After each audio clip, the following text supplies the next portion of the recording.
husband and my son wants burger. So I'm cooking it right now. Sophia and I will probably have rice and some leftovers. So we're not a fan of burgers. Burger looks done.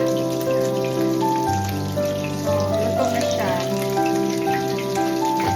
Tanggalin na natin. Galing kami ng swimming, guys, kaya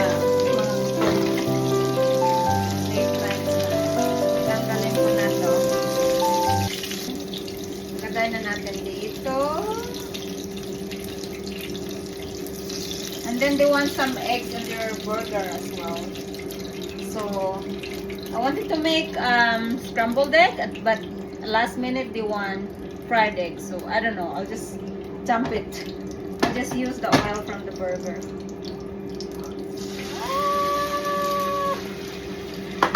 Let's see. Ang okay naman siya. Separate ko lang mamaya.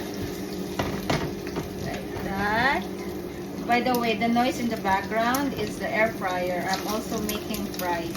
So they want burgers and fries. The boys want burgers and fries.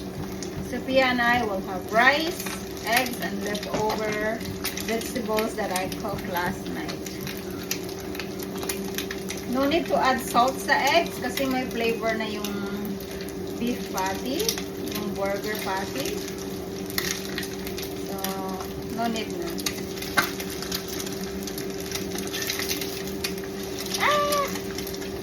Not perfect, but doesn't have to be perfect.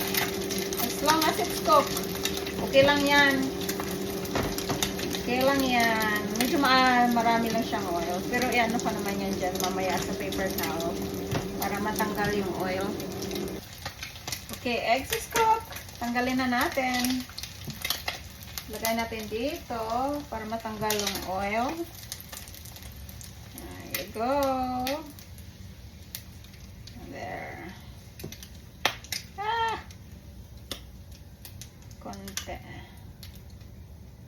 That's it. So yan, I wipe the remaining oil dito, guys, sa pan. Saka ibalik ko dito para to keep it warm. Pero naka-off na yung stove. Okay. There you go. And then I can use this plate to make a burger. And then, mainit pa yung stove. Nagaano pa yung ano. Narinig pa yung ano, nagsisir. Pero naka-off na siya. So let's make the burger. So I have exactly 2 buns left here.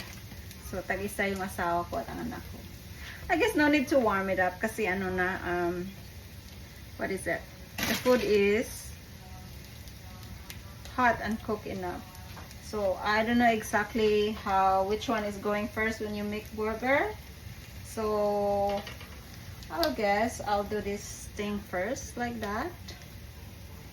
Then mustard. Ay, wait. Makikita nyo ba, guys? Can you see? Yan. So let's put some mustard.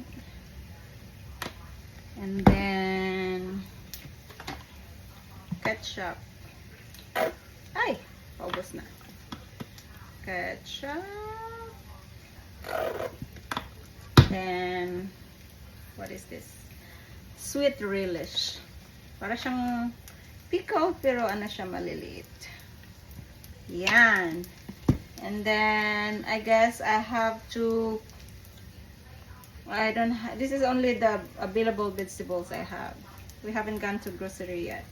Cucumber, sliced cucumber, and then tomatoes. Yeah, and then let's put the egg on top. Oh, diba, guys? Let's see. See?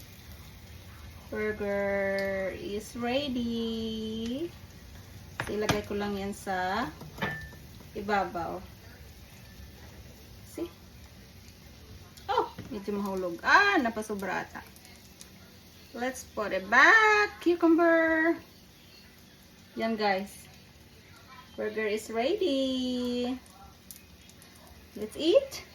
Now I'm gonna make the other one for my husband. This is for my son. And then I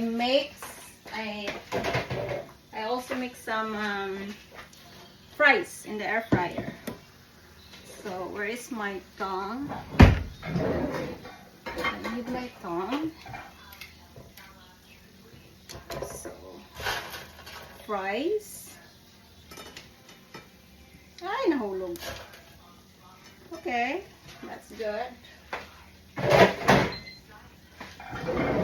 Maliit lang yung kitchen namin guys. Ang hirap mahirap mag-move around a lot. Maliit. Yan, okay na yan. Yeah, let's eat. Thank you for watching.